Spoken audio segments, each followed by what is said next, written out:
I love being here with all of you. We're talking about love. Actually, we've been talking about Taoism, which is the way and its power. And when we recognize that way is love, when we really grasp that right now in this room, there's infinite oceanic love, that those aren't just words, that this is a living reality, that there's not going to be any more love at the end of this talk. This talk isn't like leading towards greater love. It's right now. And our gift is to, I think everything we're trying to do is to let go of all the walls that separate us from the love that's already been given. Because it doesn't come, it doesn't go. We haven't done anything to deserve the love. It's not because we've thought certain things or done certain things. It just is. Love's nature is to love, and it can't not love. It's impossible to stop loving. So everything that you've ever heard, or if you've had experiences of intense love, that's all available to us in every moment. One of my favorite moments in this book, Mountain of Silence, is when one of the monks just falls to his knees in tears and saying if humanity just knew how intensely they were loved in every moment, they would be healed in an instant. That we just have no idea in every moment how much love is available to us. So throughout our service, I want us to be with the idea and the awareness that this love isn't just a destination, but it's already our home now. And to keep allowing ourselves to remember that we're already home, that we're already completely loved and experience nothing but love, and that we are people to our right and left are beings of love, and the people in front of us and behind us are beings of love, and that everything happening here is an expression of the love that's within our hearts, and that we're not getting anywhere, we're just becoming more conscious that it's always already here. And that's the whole purpose, really, of coming to a service on a Sunday, because it exists all week long, but we could forget because of all the things coming at us. And so Sunday's a time where we can just drop down a little, get a little more quiet, get a little more still, remind ourselves that all the love that has ever been and ever will be is right here, right now, within us, within our very hearts and souls and minds and bodies.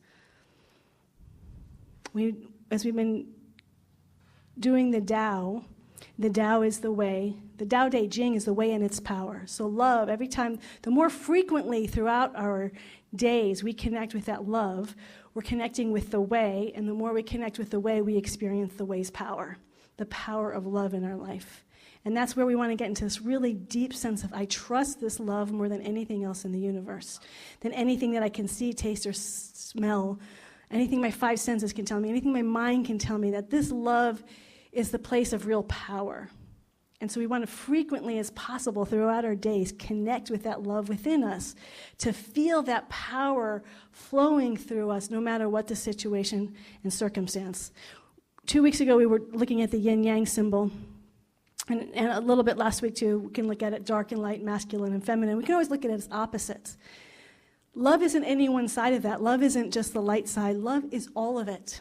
Love is the whole symbol. Love is everything.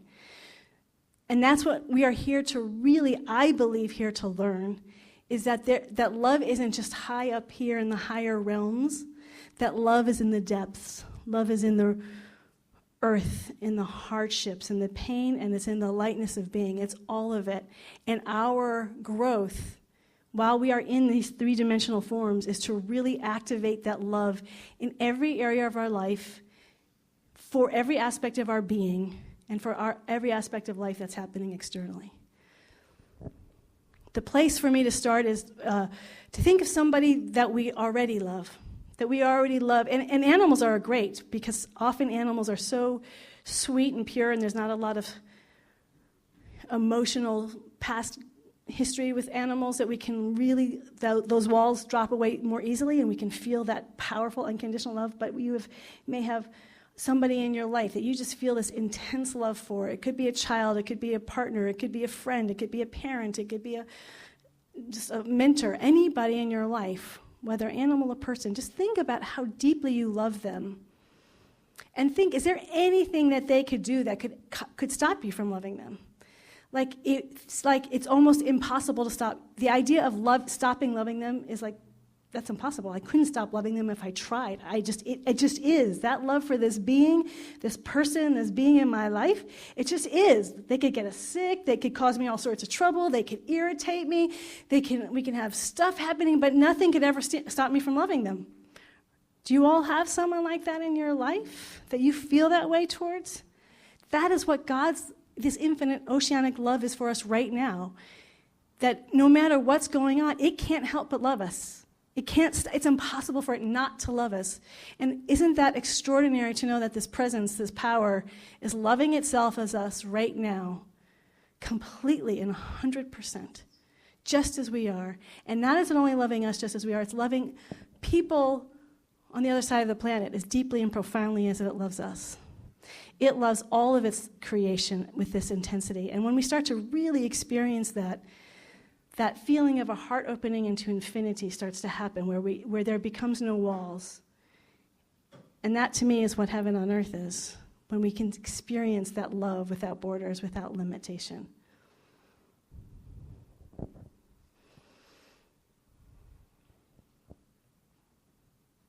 The idea, I think, always is to grow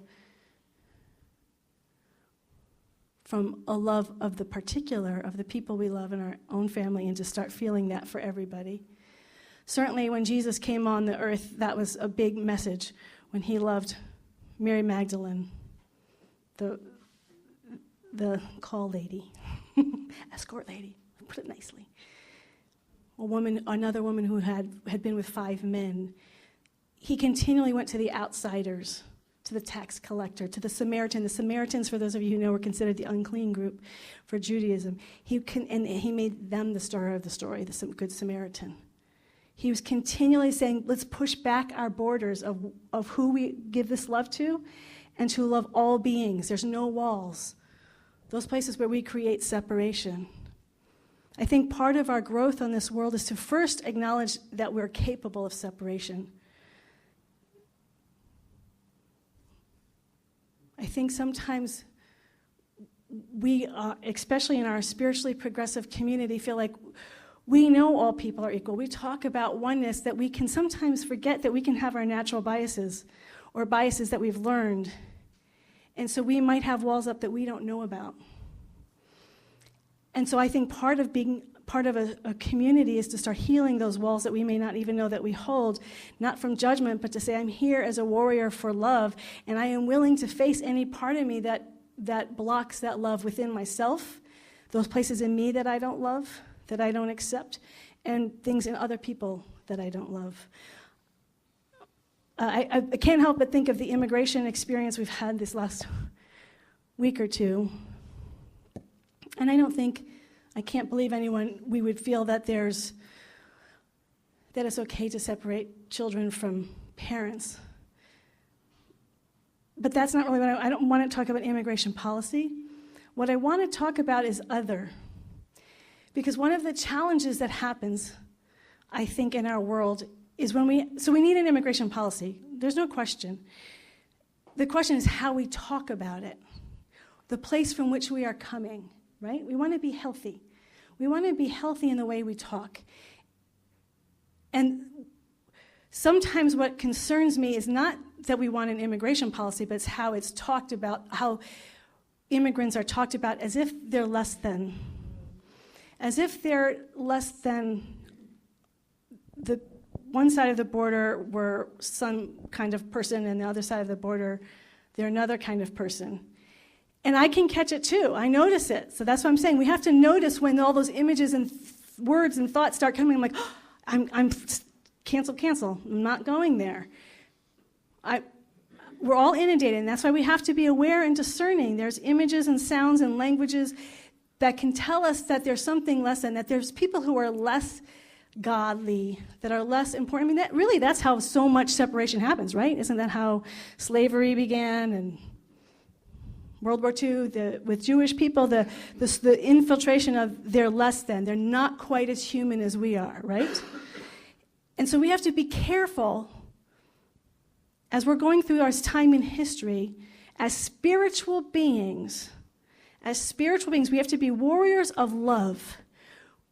warriors of the love that has no walls, that there's human things that need to happen, but we are in charge of seeing love as every being on this planet, and to talk with language and come from an energy of love and respect and dignity for all beings.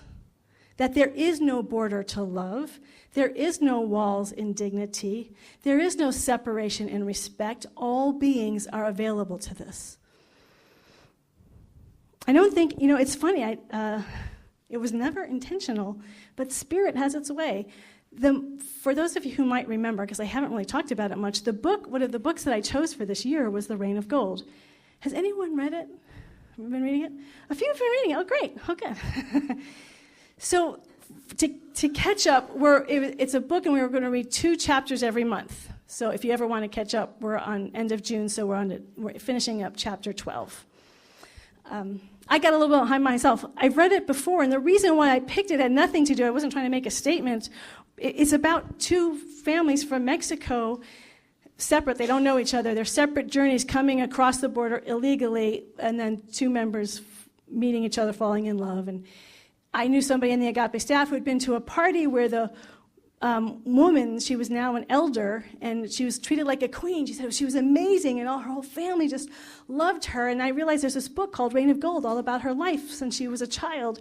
So I got the book. I had just gotten out of ministerial school, and everything was I loved ministerial school, and it was highly intellectual. You're learning about all these philosophies and world's religions and writing 1,000 papers. So it was interesting, but it was all up here. So when she said that, it just seemed like a different energy, so I didn't want to read any of those other books. I was tired. So I read Reign of Gold, and it gave me exactly what I was looking for, which is why I picked it for this year. It was so grounded. It was so full of earth and love and rawness of human relationship that was real and tangible, as opposed to up here, upper chakras. So one of the reasons why I chose it for this year is because we were doing world's religions, and world's religions can be very sort of idealistic, and how are the highest ideals, and then Reign of Gold just brings it to earth. Grounds it in earth. So that's what drew me to it.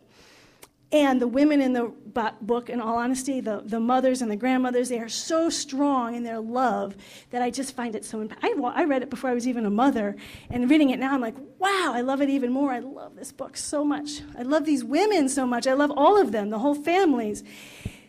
So I'm just going to talk about one aspect that I was just reading about. It's my favorite person in this book is Doña Margarita. She's in a mountain family. Her father founded a mountain community, and they had a very lovely, wonderful life up in this mountain community. And it went on for 2 generations, but then the Mexican Revolution started, and they tried to protect their mountain region. They couldn't. The war is tearing it all apart. She loses so many of her children, get killed, her husband. So she's just trying to survive at this point, and she has a few children left. And she has her youngest son. She calls her Miracle Child. She had him when she was really old, and his name is Juan. And the relationship between Doña Margarita and Juan is just so beautiful. And they're just trying to survive. So they're going through Mexico, and now they're like so many are heading towards the American border, because that's going to be, there's no place to go, there's no food. And this one scene, they end up in the El Paso part on the Mexican side of the border. And I just read this quote that actually immigrants have less crime rate than Americans on this side of the border. And what made me think of it, because they said El Paso specifically. And they were surprised, because they only thought they were a small group of people, and it turned out to be 10,000, 20,000 people all on this border. And so obviously, their ideas of crossing were not going to be fulfilled the way they wanted, and they had no food. There's 10, 20,000 people suddenly descending on this land where there's no farms, there's nothing, they're just eating, just trying to survive. And so you have this Doña Margarita. They keep calling her old. I think she's only in her 50s, personally, but I don't know. Maybe she's in her 60s. I'm skeptical how old she is, but from the son's point of view, she's old. But they are literally, they go days without eating, and they're scrounging, and they're coming up with things that would just gross you out. Gross me out anyways, if anyone who's reading the book. It's just to survive. And so there's been a few days where they haven't eaten, and Juan, who's an 11 or 12-year-old boy, is like, I need to eat, Mom. And I hate God and all this. And she just gets so upset, and she said, we are going to eat. Oh, and I know what happened. You think things can't get worse, but then there's a huge sandstorm that lasts for days and days. Sand gets caked in her eyes swell, they get infected, she can't see now. So it's just, he's depending on her, and his rock is falling apart, and he says, you're going to die, you're never going to make it. This woman, I love her so much. She says, that will never happen. I promise you, this is never going to happen. Love is going to feed us. God's love, she's Catholic for those of you, you could say divine love, spiritual love, but in her language, God's love is going to feed us, and that love is powerful enough to give us what we want. And he said, Mom, that's great, but I mean actual food. I don't mean love feeding me. It's really nice, and she said, I know, I need food too, but I know love is the place where we're going to get fed. Love is the way we're going to get fed. She says, hold on to my hand. I want you to feel the power of my love pouring through me to you. I want you to feel it. And he says, no, Mom, I want real food. And she says, stop fighting me. Just accept it. Accept right now. Feel this powerful love that's coming at you. This is the source of our good right now. And so he finally hears her and lets go, and he just feels this incredible warmth and peace wash over him of this powerful love. And she says, I promise you, I am going to live. I'm going to live to see you grow up, get married, and have children. If you promise to me that you will never lose faith in God, that's the thing that horrified her the most, was for him to lose faith in this love that always existed. So they make this solid promise to each other. And then they go off, and there's more adventures. And she does bring back food. Unfortunately, she has to do it through begging, and he's horrified. She doesn't tell him, but he sees her, and he's horrified that his mother, who he sees as like this queen of the universe, is now begging, and people are yelling mean things to her on the streets. But she brings back food because she doesn't care. She's all about the love of God. And I've read the whole story, so I know where it's going. And the thing that I see in it is that it's not that love itself takes away their challenges, but she is so solid in that love. She is so solid in her faith in that love. And she doesn't expect that love when bad things happen. She doesn't think, the thing that I think to me is her miracle, why she is my hero, is because horrible things happen. And she never says it's because God doesn't love me. She never makes that interpretation. In the midst of whatever's happening, that's human beings. This is the human world, but God loves me. And she stands in that so strong that the people who know her, he calls her queen. You know, she's the most beautiful woman in the world. He doesn't care how other people are seeing her because he sees and feels and experiences the power of love pouring through her. He sees with God's eyes. You hear her story. You said something in the reading today about, Jerry, about in the Tao, that when we stand in the way, when we use the way, it lasts for generations. And here's Doña Margarita. I've never met her. I don't know her. She has nothing. And yet she's my hero. If I could be as solid and as strong in that love that no matter what, I'm going to love, and that love is all that I need, and I stand in that no matter what, and nothing and no one is ever going to take me out of that love. I don't care how bad it is. I am going to be love. I'm going to be love. And she is that, and you feel it, and I can't tell you how many times I just cry with the power of her faith and her love. She trusts love no matter what. And there's such a power. Yesterday as I was reading, I've had this cowgirl imagery that comes to me, but it hasn't come in a long time. And as I'm reading it, I suddenly feel like the cowgirl, like this strength and this power. She's empowering me. I feel more my strength as a being of a woman and as a mother and as a person who loves the divine with my whole heart, body, mind, and soul. She is my inspiration. That's what this world is about, to me, for me.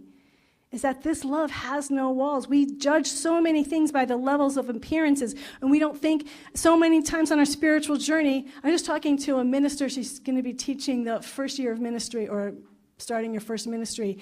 And we were talking about the statistics that something like 75% of new ministers quit by the by the first 5 years. And I think it's because there's this idea that if we go on our spiritual journey and we give our whole life to Spirit, that therefore there's not going to be problems. Everything's going to flow so smoothly. Oh, I'm in God now. I've surrendered my life to all love. But that's not what I think we're here for. I think in the transcendence, God is always love. But I believe we are called to bring that love deeper and deeper into the density of life and find love in the midst of the deepest challenges in our own lives, in our own families' lives, in our communities' lives, and on this planet's lives. That we are here to bring love in the darkest areas of the world. And until we really know that that love exists in the hardest parts of ourselves, that love really exists in the hardest parts of our world, that's not just an abstract that's not just a transcendent, Pollyannish, woo-woo thought, but it's actually a living reality. That's what I love about Doña Margarita. She's not woo-woo. She's not up there reading theology. She is in the dirt, and that love is real, and that's why she's my hero, because she knows love, and I know that she knows love, and nothing can shake her from that love. And that's what I think we're all here to do, is to know love. And so when we are on this spiritual journey, I believe sometimes, often the presence brings those areas in our life where we think that we're loving, but we're not, because it's hidden. We hide stuff from ourselves. And so that stuff has to be called up to be healed. And that's a gift, that there are hard things that happen on the spiritual journey. When I was trying to think, we were having this conversation of why ministers leave, and I think the more our light shines, you can also see our darkness just as well. And if we get so freaked out by our own darkness, by our own limitations, by our own weakness, we're going to want to leave the light of the leadership and go hide because it hurts too much.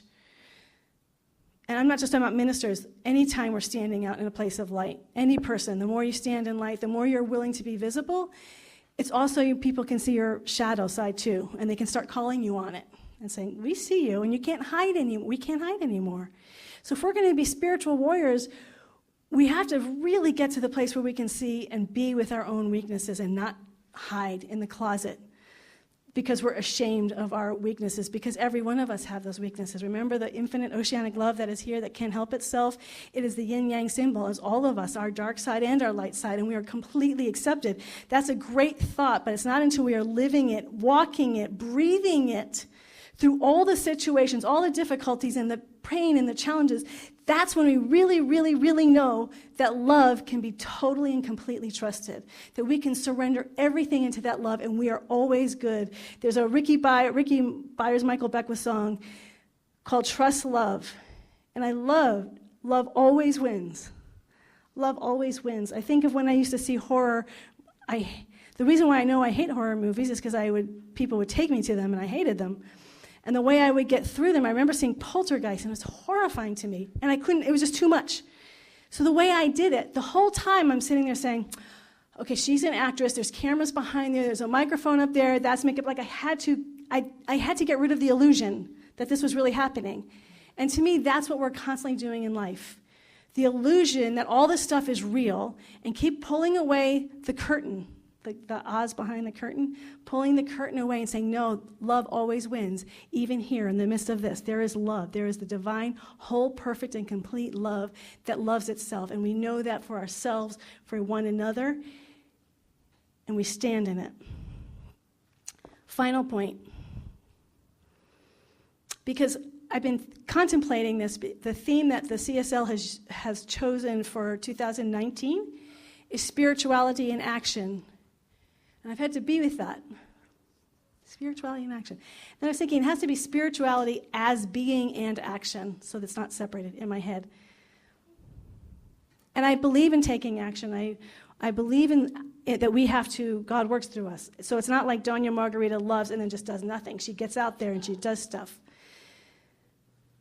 At the same time, we have to know that the prayer work and the spiritual work that we're doing is real and it's touching everybody. The imagery that came to me, I've used the imagery before that I got from Yogananda. Other people use it about the mountain, and there's many paths going up the mountain. And he says that you have to pick a path. You can try all the different paths at the root of the mountain, but it's not until you pick a path that you're going to climb up the mountain and get anywhere. But then I was thinking, I agree with that to some extent, but I also believe that inside the mountain is love. And the more we get into the interior side of the mountain, we don't even have to get to the top. We are already touching the other side of the mountain. When we're on the inside, we're touching all those paths, that when we give ourselves to the way, to the power of the way, to that power of love, we are going into this interior place that cannot be seen. We're moving beyond appearances, we're moving beyond surface, and we're seeing at this deep level that Doña Margarita never stops seeing with her eyes. She always sees with the eyes of God. And when we do that, there's no separation anymore. So even when you hear things that hurt you, that's happening in the world, you feel people are not being treated well. And it's not just the immigrants on the border. They're leaving their countries because there's so much pain and violence in their countries. There's pain and violence happening all over this planet, and we could say they're so far away. But when we go inwardly to that kingdom of heaven, into that infinite oceanic love, we are suddenly right next to them. There's no time and space in love. So that which in the outward idea seems far away is right next to us in our hearts when we go into that interior love. And simultaneously, when we're going through something and we turn within, other people's prayers, and as they go into that interior world, they're right next to us, supporting us. That they're not far away, they're right next to us, holding us and supporting us. And that's the beauty of walking this journey together consciously, that we are here to support each other. So we need support, all of us need it, and we give that support to others, and when we turn within, I believe in the external, absolutely acting, but spiritually we have to know that it makes a difference when we turn into that interior love, that love that knows no borders, that love that is infinite and oceanic, that love that loves us right here and right now. You're feeling right now, the love that knows no limitation, that as you connect with that love, you are connecting with every hurting person on this planet, that you are right next to them, holding them and loving them. Anytime you hear a story of an individual group of people, know that you can touch them immediately and instantly when you go within to your heart space and love. And trust that love. The more we trust that love, the more real it becomes, and it becomes more effortless. To trust love more than anything that we're seeing, any condition or circumstance, no matter what our relationships are, no matter what's happening, trust that love within is an interior world, to keep giving ourselves to it, tapping into it day in and day out, over and over. Then we get to know the power of that love, not just in our own life, but how it impacts everyone on this planet. Are you with me? You feeling the love within your own being? Do you know that you are loved? Thank you, God, for that. Divine, infinite, and eternal one. Let's pray.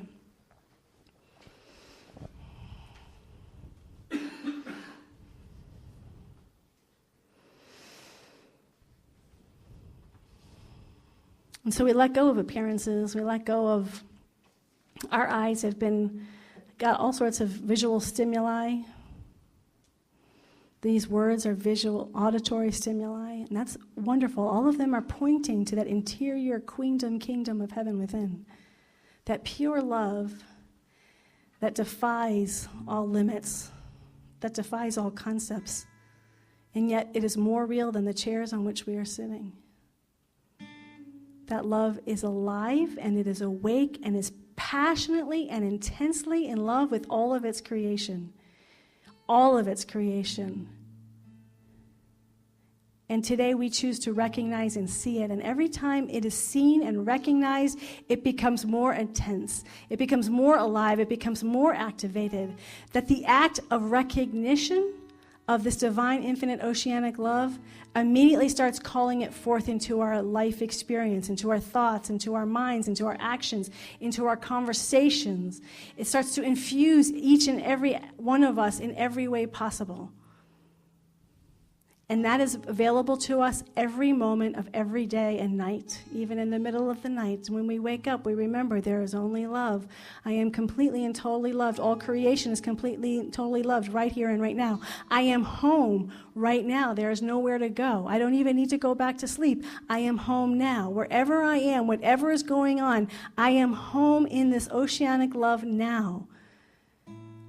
I am in upset Love is in the midst of it. If I'm in upset, we all have that wonderful willingness to reach out and feel love coming for us and supporting us and reminding us who we are. If other people are upset, we hold them and we stand next to them in our hearts and in our souls. Love. We are on this journey to know love in, through, and as all conditions and all circumstances. We are not here to avoid our conditions and circumstances, but to be warriors of love.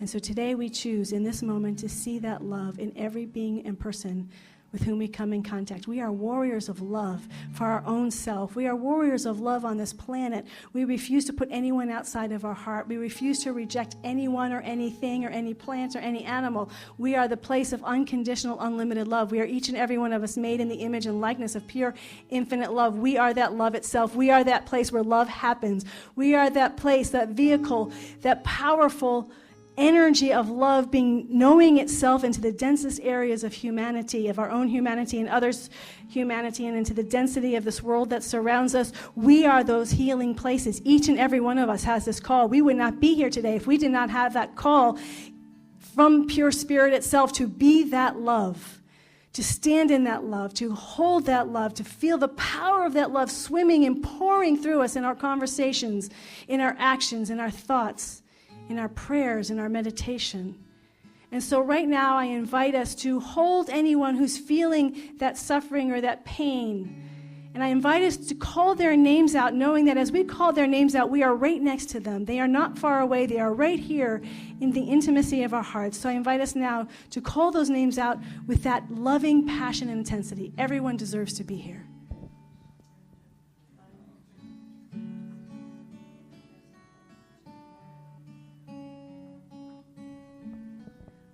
People need your prayers. People need this consciousness. Speak their names.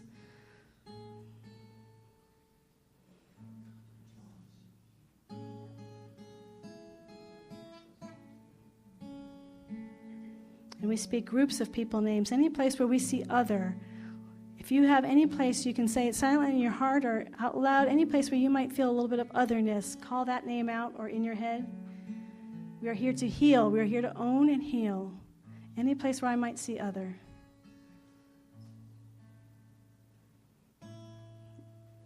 Any place where I might have a wall.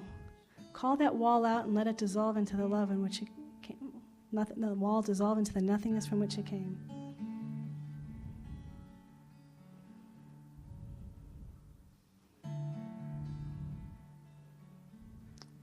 All walls are dissolved. All separation is dissolved. We are all in the inside of that mountain, holding the purity of that mountain on every level and dimension as pure love. And as we know that for the mountain, we know that for ourselves, for the mountain is in us and we are in the mountain. Where the two is made one. We are that now. We hold our beloveds in that. I speak a special word for Alana as she makes her trip back, that she is surrounded in light and love and safety, and she arrives and everything happens in ease and grace. I surround all the members of our community who are traveling this summer on trips, so that all these trips are happening in God's grace and ease and travel. As our country goes through so many growing pains that it's going through now, we are here to know love. We are the warriors of love. We are unwilling, like Doña Margarita, to ever step away from love. Love is our source. Love is our way of being. We stand in it. We are it for ourselves and all beings. I celebrate this. I know this. I know that this is healing the planet even now. We trust this love is doing its work. We trust love, and love is doing the work. Thank you, thank you, thank you, thank you. Infinite and eternal one, divine love, intelligence of the universe. We surrender this word now into your infinite, oceanic, powerful love. We say yes to it. We say yes to it in every area of our life. We allow it to activate every aspect of our being. And in this glorious truth, we set it free, we let it be, and we say together as one,